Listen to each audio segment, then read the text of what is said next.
Nah, terkait program KPI dengan radio, begini, selama ini kan orang melihat wajah KPI hanya lembaga penyiaran di TV. Tapi di secara aturan di undang-undang bahwa yang menjadi kewenangan pengawasan KPI adalah TV dan radio, termasuk peningkatan SDM-nya. Makanya tadi saya sampaikan pada tahun 2018, KPI di Bali waktu itu melakukan kegiatan radio akademi, itu berdasarkan riset kami. Jadi riset yang dilakukan di 12 kota, di 12 provinsi itu kita tindak lanjuti, karena paling banyak pendengar waktu itu di Bali, maka kita lakukan kegiatannya di Bali.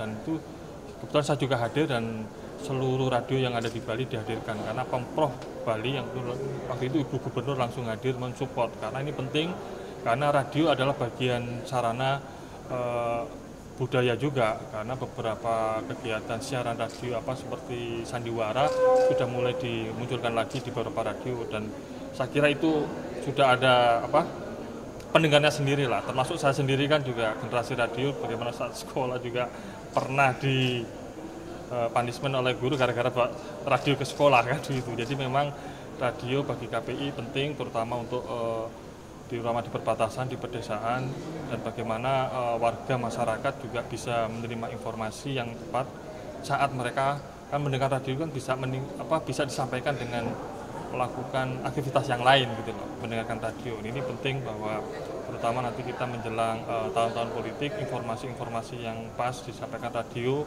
maupun televisi juga harus dilakukan, karena bagi kami televisi dan radio lebih tertib secara aturan karena ada peraturan yang harus dipatuhi, dan tentunya selama ini saya lihat TV dan radio juga mematuhi ketimbang media yang lain kan begitu, dan yang belum ada yang bisa memberi sanksi. Tapi kalau TV dan radio tidak sesuai aturan, maka KPI maupun KPI bisa melakukan tindakan. Jadi bahwa per hari ini maka radio dan televisi adalah media yang layak untuk didengar dan dilihat warga, karena memang benar-benar tetap menerapkan aturan sesuai yang berlaku. Terkait pada misi penyiaran tadi Pak, itu gimana Pak? Ya, karena itu baru dilakukan di Provinsi Bali, maka momen hari ini tadi kami sampaikan, kalau bisa nanti ke depan bisa menjadi kolaborasi KPI dengan persani di pusat.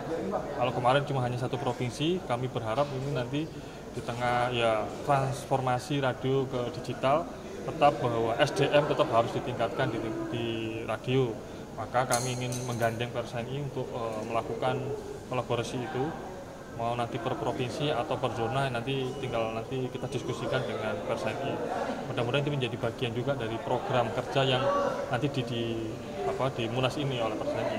Jadi kami menyambut baik nanti dengan persani, kalau memang benar-benar tawaran kami ini bisa diterima, maka ke depan ya kita bisa terus bekerja sama sehingga SDM di radio juga tahu aturan yang terbaru, misalnya dari KPI maupun KPID, dan kami sebagai regulator juga bisa menyampaikan ke publik bahwa radio, terutama yang menjadi anggota persani, sudah mengikuti prosedur, ikut sekolah P3 SPS dan yang lain-lain, nanti bisa kita tindak lanjuti. Ada target berapa provinsi nggak sih? Nah, kalau target kami kalau bisa seluruh provinsi, tapi polanya apakah nanti per zona atau masing provinsi, nanti tinggal kita tergantung diskusi kami dengan teman-teman persani, apalagi lagi Munas, mungkin nanti dengan struktur terbaru atau gimana nanti kita bisa diskusikan, biar ya kita kebetulan kita juga sama-sama baru nih, kita baru sebulan dan bisa sama-sama sinergi dari awal. Kawan-kawan, terima kasih Pak. Terima kasih. PRSNI adalah asosiasi radio siaran swasta terbesar dan tertua di Indonesia. Didirikan itu 17 Desember tahun 1974, jadi tahun ini udah usia yang ke-48. Saat ini radio anggotanya itu berjumlah 579 radio yang tersebar dari Aceh sampai Maluku, seperti itu. Dan Munas kami yang sebelumnya, Munas 15 tahun 2019 itu secara aklamasi mengangkat Bapak Erick Thohir. Waktu itu Pak Erick belum jadi menteri, baru kelar tugas jadi ketua Inasgok. Kita yang ngetek duluan menjadi ketua umum PRSNI periode 2019 sampai 2023. Dan hari ini tanggal 10 Mei baru saja berlangsung pembukaan acara Munas ke-16 tahun 2023 yang salah satu agenda utamanya adalah pemilihan ketua baru PRSNI jika dikehendaki oleh anggota kami. Di masa kepengurusan, di masa bakti Pak Erick Thohir itu sudah ada beberapa PR dasar lah yang selesai dikerjakan. Yang mana PR dasar itu ya sesuai dengan apa yang dibutuhkan atau apa yang menjadi tantangan industri radio siaran di Indonesia.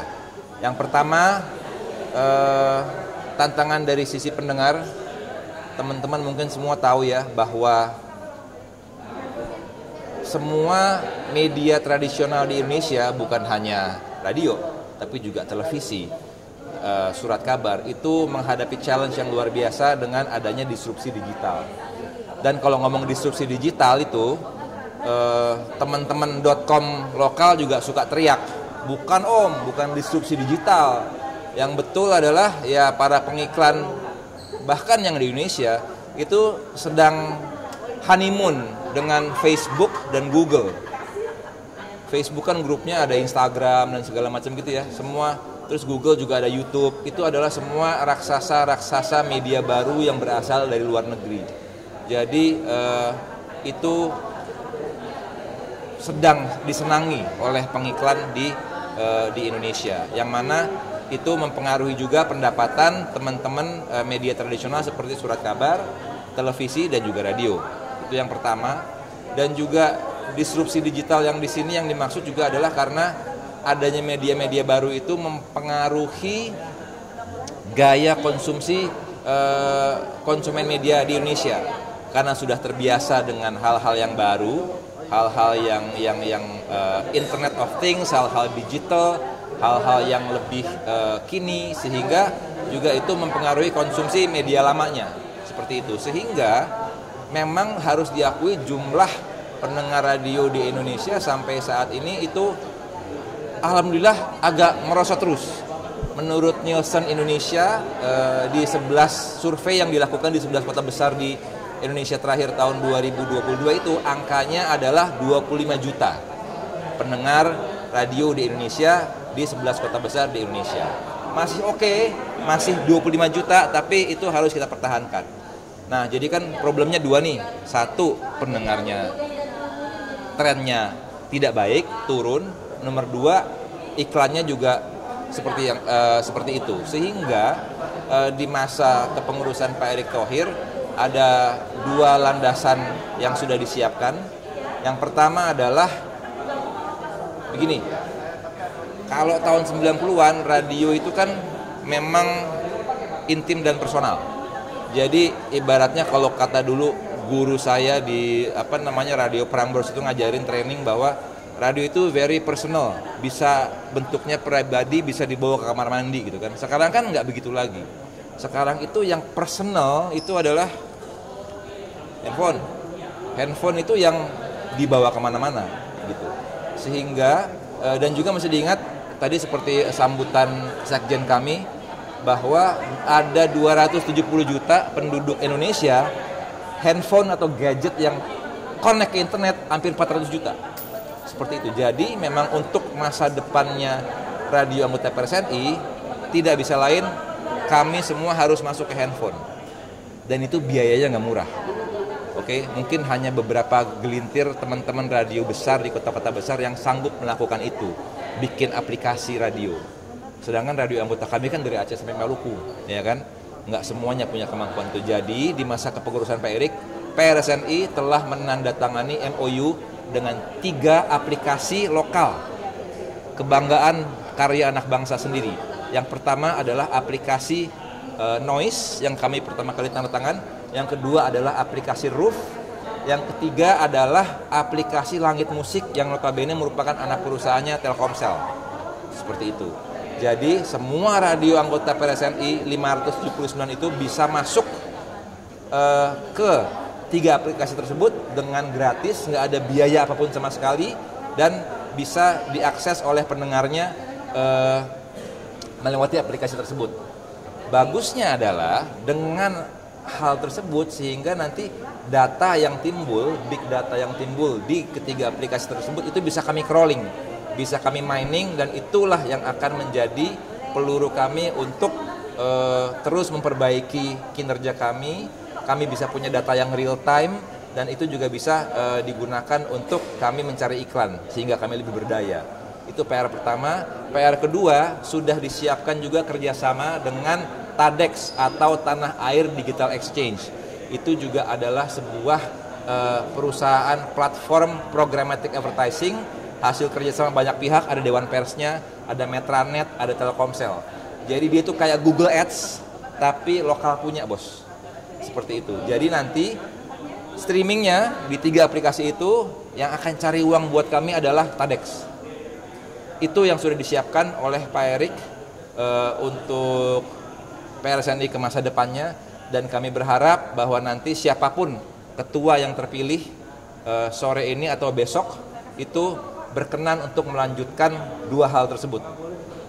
Mengupayakan bahwa semua radio anggota PRSNI ada di streaming sehingga bisa masuk ke 400 juta handphone atau gadget yang terkonek di internet, dan juga melanjutkan kerjasama dengan TADEX sehingga bisa generate iklan dari situ. Sehingga ini mimpinya Pak Erik, bahwa radio anggota PRSNI bisa ambil bagian dari pertumbuhan ekonomi digital Indonesia yang diprediksikan oleh tim BUMN-nya Pak Erik akan mencapai 4.500 triliun di tahun 2030. Demikian.